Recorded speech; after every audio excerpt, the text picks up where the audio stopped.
আর কিছুক্ষণ পরেই মায়ের বিদায়ের যাত্রাও শুরু হয়ে যাবে। তো তার কিছুক্ষণ পরেই মায়ের ঠিক বিদায়ের যাত্রা শুরু হয়ে গেল।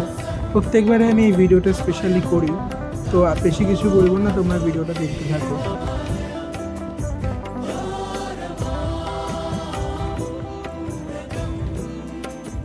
তো এই যে এখানে মায়ের মণ্ডপটা আবার আগের মতো ফাঁকা হয়ে গেল মায়ের বিসর্জনের পরে।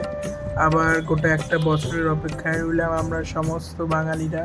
এবং তারপরে এই যে মণ্ডপ থেকে বোঁদে দিচ্ছিল সেটাও নিয়ে নিয়েছিলাম বিজয়ের জন্য। তো এই জাস্ট কিছুক্ষণ আগেই বাড়ি আসলাম। আমাদের পাড়ার আজকে বিসর্জন হয়ে গেল রাত 12টার আগেই, কারণ 12টার পরে শনিবার পড়ে যাবে, যার জন্য শুক্রবারে বিসর্জন হয়ে গেল। তো সকলকে জানাই শুভ বিজয়া।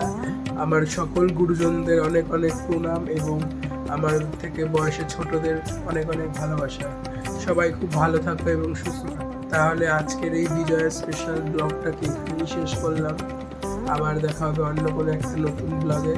ততক্ষণের জন্য সবাইকে বাই বাই, টাটা।